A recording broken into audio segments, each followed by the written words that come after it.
What up, gorgeous people? I am Johnny Nomega, and if you handle the music, I'll handle the business. And as always, we got some dope tips and tricks for you to be successful. Actually, top 5 tips to be successful in the music business.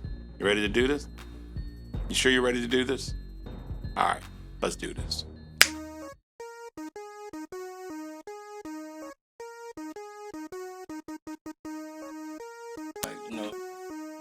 Like my hair a little corner. Mm-hmm. So I kind of make it a little longer.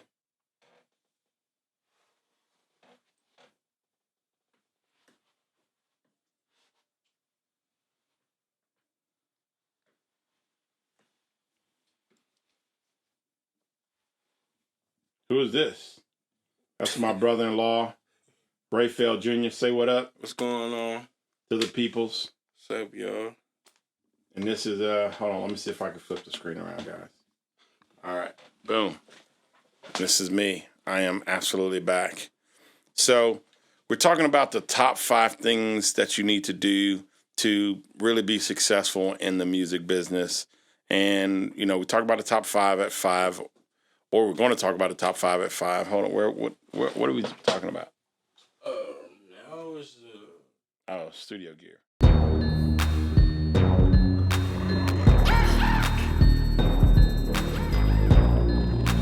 So this is my Samson Patch Bay.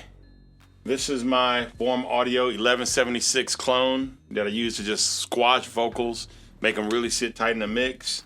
A Lexicon MX200, very old school reverb. Now everybody just uses plugins, and I use it 90% of the time, but every once in a while, when I feel like riding through an analog reverb, this thing is crazy killer, and it sounds better. So when I'm not being lazy and want to just put a plug-in on, I'll actually rap through the MX200. It was better when there was a plug-in that worked with Mac, but after, I think, Catalina, the plug-in stopped working. So it kind of deterred me from using it. An 88 8000. This thing is as old school as it gets, but I actually prefer it over the new model that Behringer made. I just think it just tonally sounds better than the new Midas Pre's, just my personal opinion. Scarlett 18i20, and then the Warm Audio WA412, which is also a preamp clone of an API preamp. And I'll show you all of this just to say you don't need any of it. I'm not going to flip it like I was going to flip it over, but I'm not actually. I'm not going to flip over my gear. But all you need is a mic and an interface. Show them that wall of just crap over there of boxes.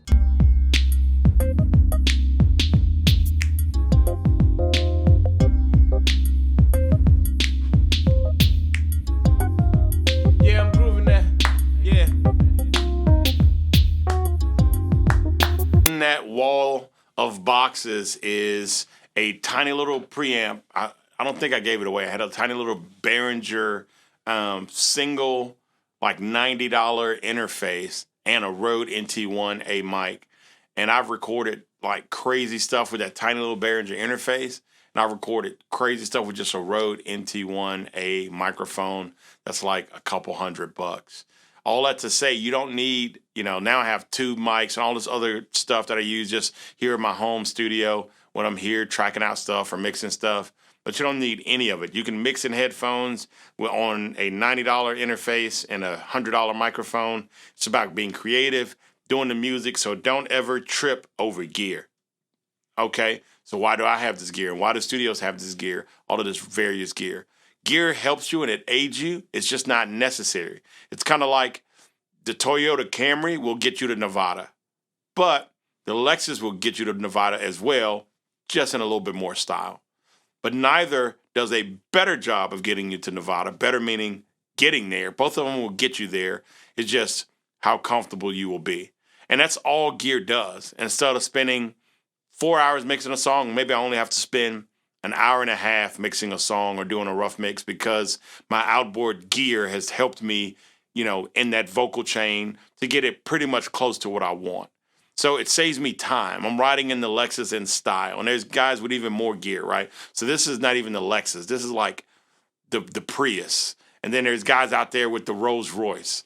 Then there's also guys out there with like the old school Ford Escorts. It doesn't matter what you're driving. Doesn't matter about the gear. The gear is a tiny, tiny piece. If you have talent and you can mix halfway decently or just go on Fiverr and pay someone to mix, you'll do great. All of that to say, don't get caught up on the gear. Don't become someone that has to have the latest piece of gear to make a good recording. Because if you become that person, then you're trying to substitute talent for gear, and that never works. You can record crap in $1 million studio, and you can record gold in your closet. People have done it. Outkast, there's platinum songs out there that were recorded in somebody's, London flat or somebody's garage or closet. So don't get caught up on gear. That's tip number uno. Don't get caught up on gear.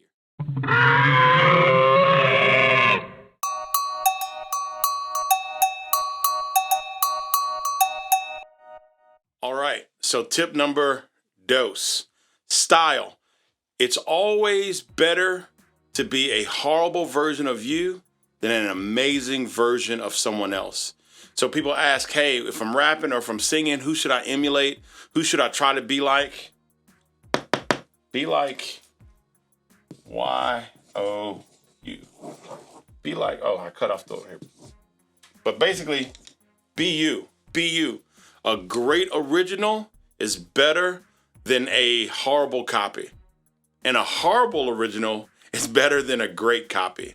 We don't need 95 little baby Boosie chains. We don't need, another Elevation Bethel song music, right? We need an original you. And the original you is better than a copy of someone else. And I knew that, but Casey Neistat even kind of reiterated that. Be you. Don't be afraid to be your own original you.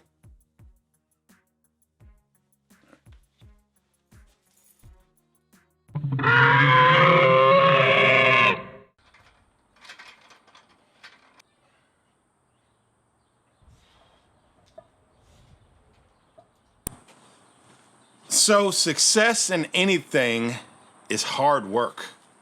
Whew, that's a breather. If you want to be successful, you're going to have to work hard. If you want to build bigger muscles, you got to hit the gym. If you want to run faster, you have to run. If you want to be a better songwriter, you need to write more songs. If you want to be a better rapper, you need to rap more, perform more. If you want to be better in the music business, you have to have a great work ethic. I love working with people that when they get in the studio, they're not clowning around, they're not on their cell phone, they're not texting, they're working, they're writing, they're doing vocal warm-ups, they are serious about their craft. So tip 3, have a great work ethic. It doesn't matter if there's 1 million singers out there, outwork them. You don't have to out-sing them, outwork them. You've heard plenty of songs on the radio that weren't that great. The person may have not have been a great singer, but their work ethic was amazing. Tip 3, have a great work ethic. No, this is at the end of the video. Building a fan base. You want to build a fan base because if you're doing music, you don't have a fan base, you're really just singing to yourself in the shower. It's fun to do. I do it sometimes. Just can't make a living off of it. I talk about ASAP cycles all the time. ASAP cycles, alternate single album promotion cycles. It works. You release a song this quarter and promote like crazy. You release a song the next quarter, do the same. Release a song the third quarter, wash, rinse, repeat. Then the fourth quarter, whatever your fourth quarter is, doesn't have to be the end of the year, it could be the middle of the year. Whatever your fourth quarter is, you drop the album, which you've been promoting now for 9 months, for 3 quarters, right? So ASAP cycles, that's going to help you build a fan base because you're going to constantly keep your fans engaged. 5 and 5, which is tip 5. 5 minutes a day, top 5 social media sites. Only whether it's Facebook, Twitter, Instagram, whatever the top 5 social media sites at the time of you watching this, spend 5 minutes a day on them. So that bathroom break, that's 30 minutes long at work, use 25 minutes of that 30-minute break promoting yourself on the top 5 sites. It's only 25 minutes, right? That's going to build your fan base. It's going to blow you up. I have a video on that. I think it's tied into the same video of the ASAP cycles where it talks about, spending that 5 and 5. But that's tip 4, ASAP cycles. Tip 5, do the 5 and 5. And that's your video for today. Hope you liked it. See you in the next one.